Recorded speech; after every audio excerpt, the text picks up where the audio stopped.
Bonjour, je me présente, Ine Devout, Senior Consultant chez Deloitte Private Accountancy, entité de Deloitte qui conseille les dirigeants d'entreprise. Je fais partie de l'équipe Private Governance qui s'occupe des planifications successorales et patrimoniales. Dans cette capsule, nous vous proposons d'analyser ensemble la situation de Madame Dupont. Madame Dupont est célibataire, mère de 3 enfants et elle est domiciliée en région wallonne. Elle vient de transmettre l'intégralité de sa société à un de ses enfants actifs pour un montant de 3 500 000 €. Elle souhaite aujourd'hui investir et faire fructifier son patrimoine tout en préparant déjà la transmission de ce patrimoine à ses enfants pour éviter d'importants droits de succession lors de son décès. Madame Dupont souhaite donner à chacun de ses 3 enfants une somme de 500 000 € en pleine propriété.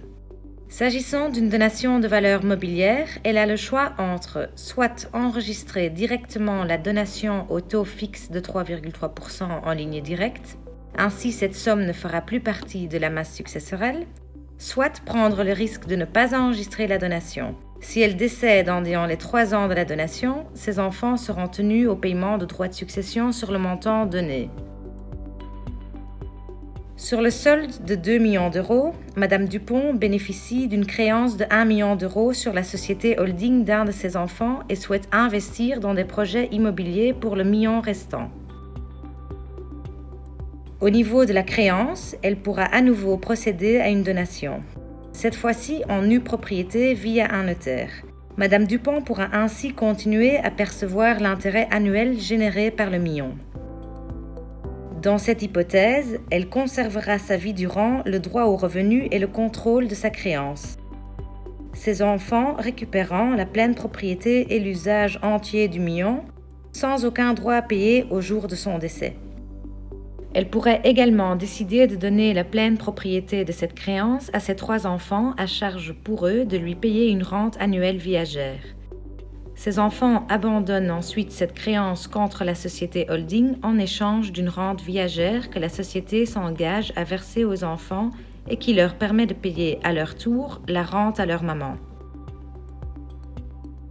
Pour l'investissement immobilier, nous procédons à un achat scindé. C'est-à-dire, Madame Dupont procède à une donation au taux de 3,3% d'une somme de 620 000 € à ses 3 enfants. Avec celle-ci, ses 3 enfants achètent la nue propriété d'un ou plusieurs immeubles dont la valeur vénale s'élève à un total de 1 million d'euros. Elle-même en achète l'usufruit pour le solde de 380 000 €. Elle bénéficiera sa vie durant des revenus locatifs des immeubles acquis. À son décès, l'usufruit s'éteint et la pleine propriété sera automatiquement reconstituée dans le chef de ses 3 enfants, sans conséquences fiscales. Ainsi, Madame Dupont aura gratifié ses enfants de l'essentiel de son patrimoine à moindre coût, tout en préservant la majorité des revenus et du contrôle. En conclusion, la famille aura payé plus ou moins 100 000 € de droits de donation, soit une très belle économie. En effet, sans planification, les enfants auraient payé des droits de succession d'environ 860 000 €, soit 25% du patrimoine total de 3 500 000 €. Attention!